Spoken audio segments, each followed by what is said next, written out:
Halo teman-teman YouTube, selamat datang kembali di YouTube channel ini. Kembali lagi bersama saya Hendra Wijaya dan kali ini saya akan membahas alur cerita dari sebuah film yang berjudul The Imitation Game. Tapi sebelum kita mulai, saya ingin mengingatkan kepada teman-teman bahwa video ini mengandung unsur spoiler. Jika teman-teman sudah paham, mari kita mulai ceritanya sekarang. Film yang disutradarai oleh Morton Tyldum ini dibuka dengan adegan dua orang polisi yang sedang menginvestigasi seorang matematikawan bernama Alan Turing setelah aksi pembobolan di rumahnya. Saat ia sedang diinterogasi, Turing mengatakan bahwa ia pernah bekerja di Bletchley Park saat Perang Dunia Kedua. Cerita pun akhirnya mundur ke tahun 1939, ketika Inggris menyatakan perang kepada Jerman. Alan Turing direkrut oleh seorang komandan bernama Alistair Denniston untuk bergabung ke dalam sebuah tim kriptografi. Sehari-harinya mereka harus memecahkan kode rahasia yang digunakan oleh Nazi melalui sebuah mesin yang dikenal dengan sebutan Enigma.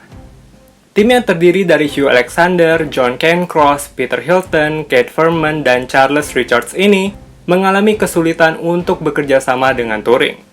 Karena ia menganggap rekan-rekannya adalah orang-orang yang memiliki kemampuan intelektual di bawahnya. Dan Turing memilih untuk mendesain sebuah mesin yang menurutnya mampu memecahkan jutaan triliun kemungkinan dari kode rahasia tersebut. Denniston yang menerima proposal Turing menolak mendanai pembuatan mesin tersebut, dan memintanya untuk menaati perintah dan bekerja sama dengan timnya. Tidak berhenti di sana, Turing yang sangat keras kepala berinisiatif untuk mengirimkan sebuah surat kepada Perdana Menteri Winston Churchill yang ternyata pada akhirnya menginstruksikan Denniston untuk menjadikan Turing sebagai ketua tim dan mendanai proposalnya.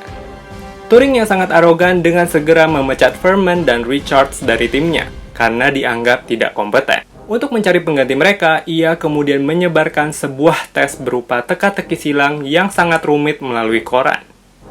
Seorang wanita bernama Joan Clark menjadi satu-satunya peserta wanita yang berhasil lolos. Akan tetapi sayangnya, orang tua Clark tidak mengizinkannya untuk bekerja dengan para pria. Mendengar hal tersebut, Turing kemudian membantu Clark untuk tinggal dan bekerja bersama dengan para pegawai wanita penerima pesan di Bletchley Park. Dan mereka pun mulai menjalankan misi rahasia mereka. Dengan bantuan Clark, Turing akhirnya mulai menghargai rekan-rekan timnya, dan begitu pula dengan sebaliknya. Setelah mesin tersebut selesai dibangun, Turing menamakannya dengan sebutan Christopher.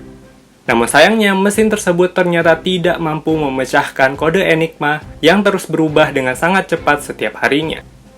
Denniston akhirnya memutuskan untuk menghancurkan mesin tersebut dan memecat Turing. Akan tetapi, rekan-rekan satu timnya mengancam akan ikut meninggalkan Bletchley Park jika Turing diberhentikan.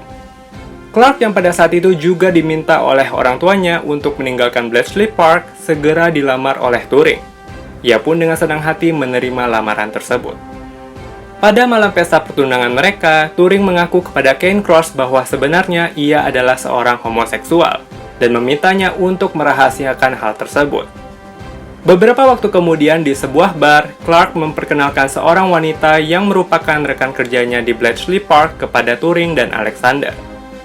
Wanita itu kemudian bercerita bahwa ia bertukar pesan dengan rekan kerjanya di Jerman setiap hari dengan menggunakan sebuah kode unik. Mendengar hal tersebut, Turing pun secara tiba-tiba mendapat sebuah pencerahan tentang cara memecahkan Enigma. Ia menyadari bahwa dirinya dapat memprogram kembali mesin tersebut dengan menggunakan kata-kata yang ia ketahui pasti akan ada di dalam pesan-pesan tertentu. Setelah dikalibrasi ulang oleh Turing, mesin tersebut akhirnya dengan cepat menerjemahkan kode rahasia Enigma, dan mereka pun sangat gembira serta merayakan hal tersebut. Satu hal yang Turing sadari bahwa pemerintah Inggris tidak boleh mengambil tindakan atas setiap pesan yang mereka peroleh dari Enigma. Karena dengan demikian, Jerman akan segera menyadari bahwa Inggris telah berhasil memecahkan pesan rahasia mereka. Di sisi lain, Turing juga menemukan bahwa Cairncross ternyata adalah seorang mata-mata Uni Soviet. Dan ketika Turing mencoba untuk mengonfrontasinya, ia berdalih bahwa Uni Soviet dan Inggris memiliki tujuan yang sama. Cairncross lalu mengancam Turing bahwa ia akan mengungkapkan tentang penyimpangan seksualnya. di mana pada masa itu hukum Inggris melarang para kaum homoseksual. Suatu hari, seorang agen MI6 bernama Stuart Mingus menduga Clarke adalah seorang mata-mata, dan Turing akhirnya terpaksa mengatakan bahwa Cairncross lah mata-mata yang sesungguhnya. Mingus yang sebenarnya sudah mengetahui bahwa Cairncross adalah seorang mata-mata, berkata bahwa ia sengaja membiarkan hal tersebut. Hal ini dilakukan demi menguntungkan Inggris dengan cara mengendalikan pesan yang dikirimkan oleh Cairncross kepada Uni Soviet. Khawatir akan keselamatan Clarke, Turing memintanya untuk segera meninggalkan Bletchley Park dan mengatakan bahwa ia sebenarnya adalah seorang homoseksual. Clarke kemudian menjawab bahwa ia sudah mencurigai hal tersebut, namun ia ingin hidup bahagia bersama dengan Turing. Akan tetapi, Turing mengatakan bahwa ia sebenarnya tidak pernah mencintainya, dan hanya memanfaatkan Clarke karena kemampuan kriptografi yang ia miliki. Meskipun patah hati, Clarke memutuskan untuk tetap tinggal dan menjalankan tugas paling penting baginya saat itu. Ia menolak untuk melakukan apa yang diminta oleh Turing atau orang tuanya, dan mencoba untuk membuat keputusannya sendiri. Setelah Perang Dunia Kedua usai, Mingus memberitahu tim tersebut untuk menghancurkan seluruh hasil kerja mereka. Setelah itu, mereka juga dilarang untuk bertemu satu sama lain atau membicarakan tentang apa yang telah mereka lakukan di Bletchley Park kepada siapapun. Kembali ke tahun 1950-an. Beberapa saat setelah interogasinya selesai, Turing kemudian dihukum karena penyimpangan seksual yang ia alami, dan sebagai hukumannya, ia harus melakukan terapi hormon. Beberapa waktu kemudian, terlihat Clarke mengunjungi Turing di rumahnya, dan menyaksikan kemunduran fisik dan mental yang dialami olehnya. Pada bagian akhir film diceritakan bahwa setelah menjalani terapi hormon selama setahun, Turing akhirnya memutuskan untuk mengakhiri hidupnya pada tahun 1954. Dan pada tahun 2013, Ratu Elizabeth II memberikan Turing penghargaan Royal Pardon untuk mengapresiasi pencapaiannya yang luar biasa. Sejarawan memperkirakan bahwa dengan memecahkan enigma, Inggris telah mempersingkat masa perang selama lebih dari 2 tahun dan menyelamatkan lebih dari 14 juta jiwa. Karya Turing juga telah menginspirasi beberapa generasi penelitian yang disebut oleh para ilmuwan sebagai mesin Turing, atau yang saat ini kita kenal dengan sebutan komputer. Dan film ini pun akhirnya selesai.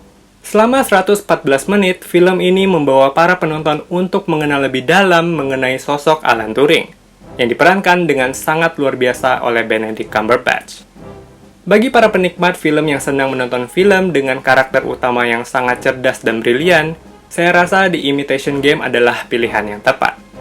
Film yang diambil dari kisah nyata ini juga tidak perlu diragukan lagi kualitasnya. Terbukti dengan berhasilnya film ini meraih penghargaan People's Choice Award pada Toronto International Film Festival, dan juga masuk ke dalam berbagai nominasi bergengsi lainnya. Baik teman-teman, itu tadi pembahasan alur cerita dari film The Imitation Game. Saya harap kalian menikmati pembahasan pada video kali ini. Bagi teman-teman yang ingin merekomendasikan atau request film favorit kalian, silahkan tuliskan komen kalian di bawah.